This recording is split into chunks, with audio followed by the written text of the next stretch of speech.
What's good, YouTube? It's your boy JusticeXFalls. We're back at it again with another video, and today we're looking at the Dead Island 2 review from IGN. So we've been taking a look at this game for the past, I don't know, few weeks, definitely past few weeks. And here goes the review. So we're gonna take a look at IGN's review, and then we're gonna look at some.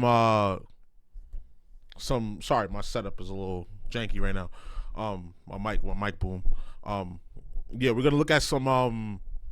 We're gonna look at this review, and then we're gonna look at the Metacritic reviews and see what we can make of this game so far that is about to release or already is released. We will check the release date after this video. So without further ado, let's get to the video. Oh, hey, Dead Island 2, you look nice today. That's some rockin' zombie gore you've got there. Look at how the brains splatter. Oh, wow, you're funny too. I love that. We are going to be so I feel like he's being sarcastic and he's about to bomb this game. So what are your thoughts on how to make melee combat interesting in the long term, or like how to tell a good story? Oh. Okay. Oh, what are my plans on Saturday? Actually, I have to wash my hair. On one hand, Gambuster Studios has delivered a charming and hilarious apocalyptic sequel to the 2011 original that's littered with great one-liners and dismembered body parts in equal measure. Mikasa is your casa.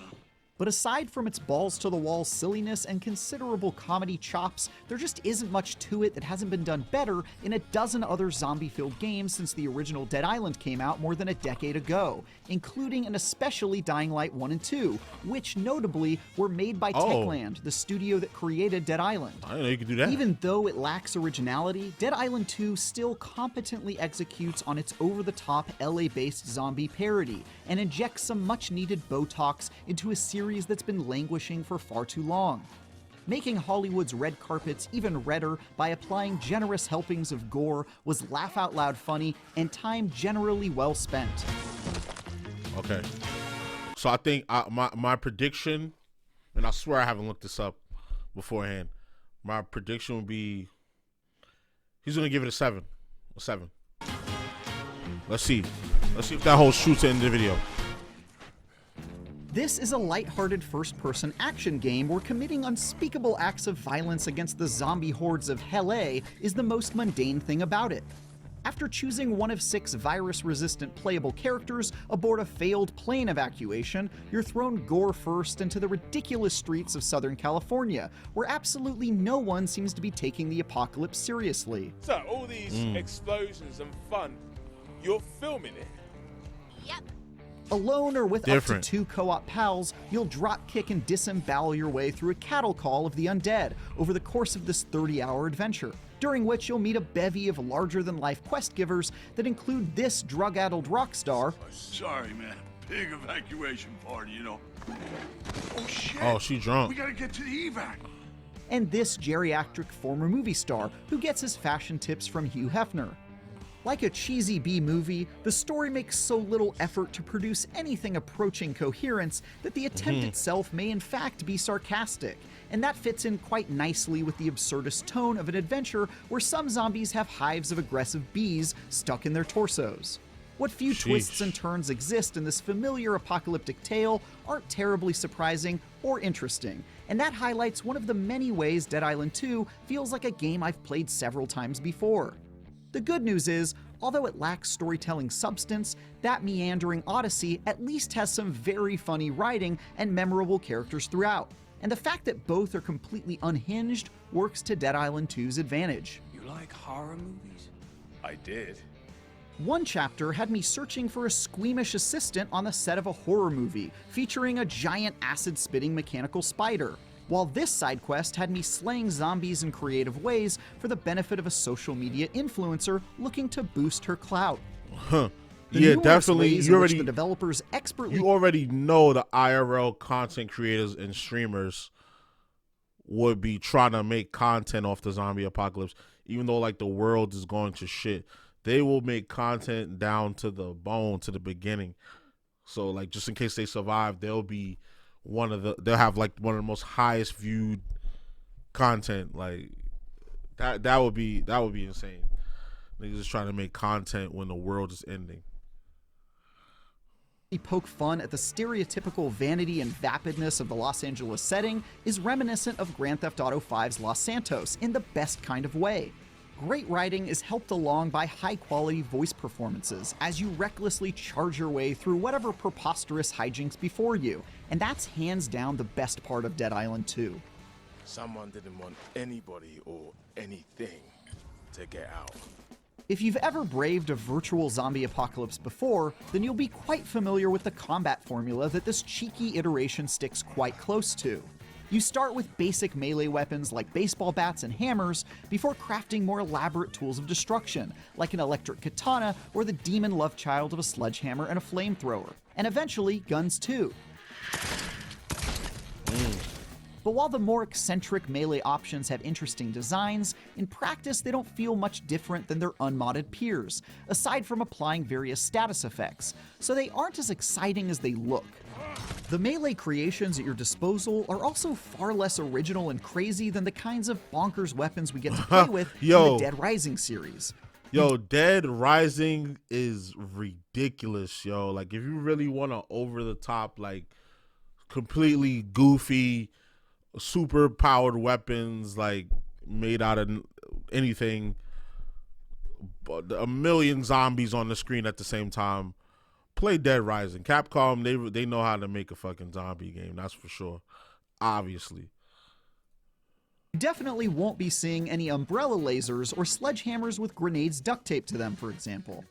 Because of that, the novelty with Dead Island 2's by-the-numbers close quarters combat wears thin quite quickly. Despite how they look and how they sound on paper, there's simply a lack of variety in the way the available tools of destruction work.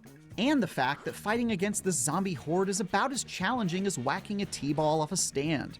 You can only slice a brain eater in half so many times before the monotony sets in, and you start to feel as jaded as Woody Harrelson in Zombieland. And there aren't enough late-game changes to inject any kind of variety into the mix. Multiplayer is the best remedy for staving off repetition, since it's a laughing riot when friends are there to help you drop-kick enemies off of rooftops.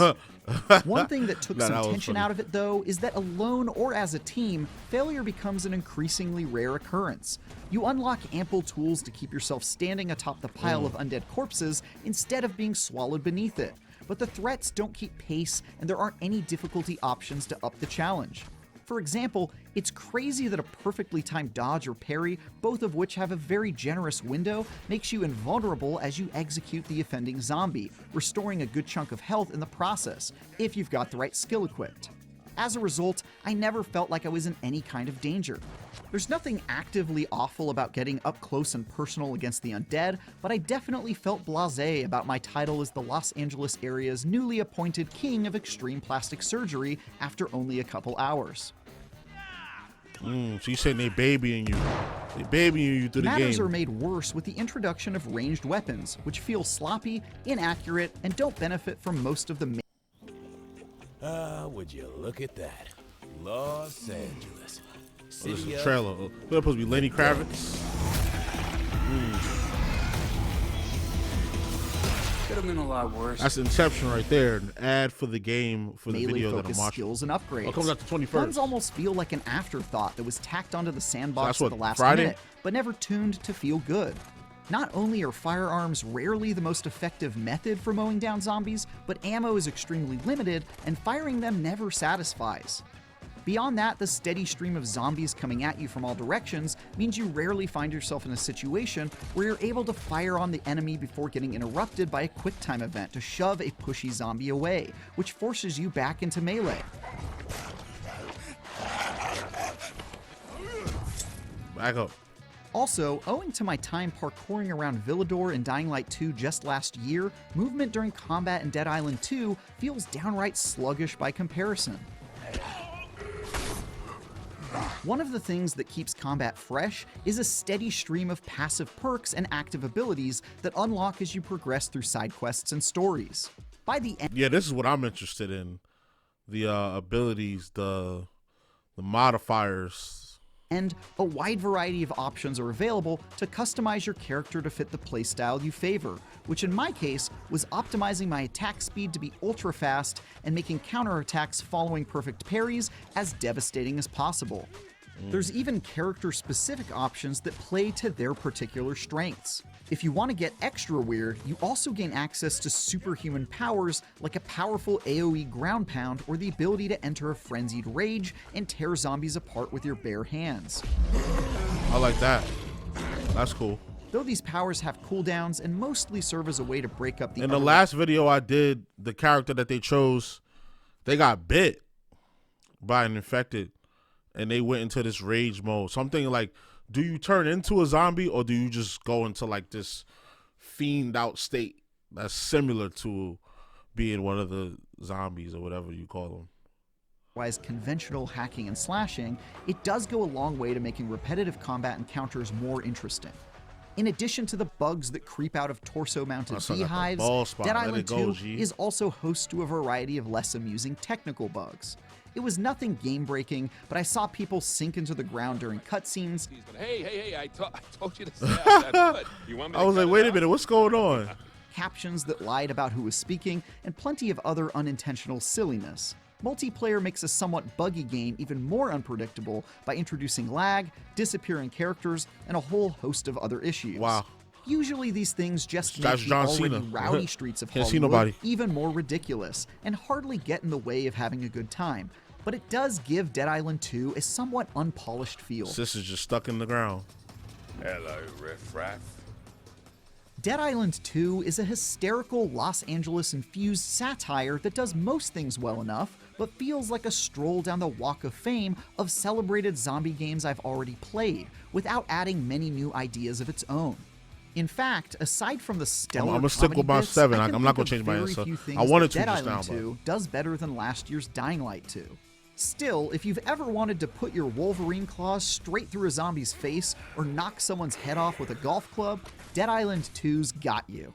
Its blood-soaked melee combat and memorable characters are a lot of fun, especially when accompanied by friends in co-op multiplayer. The somewhat generic crafting weapons and upgrading your skills as you lay waste to armies of spray-tanned undead is entertaining enough on its own, but the strong writing and completely irreverent tone are the true stars of the show. See, I told y'all.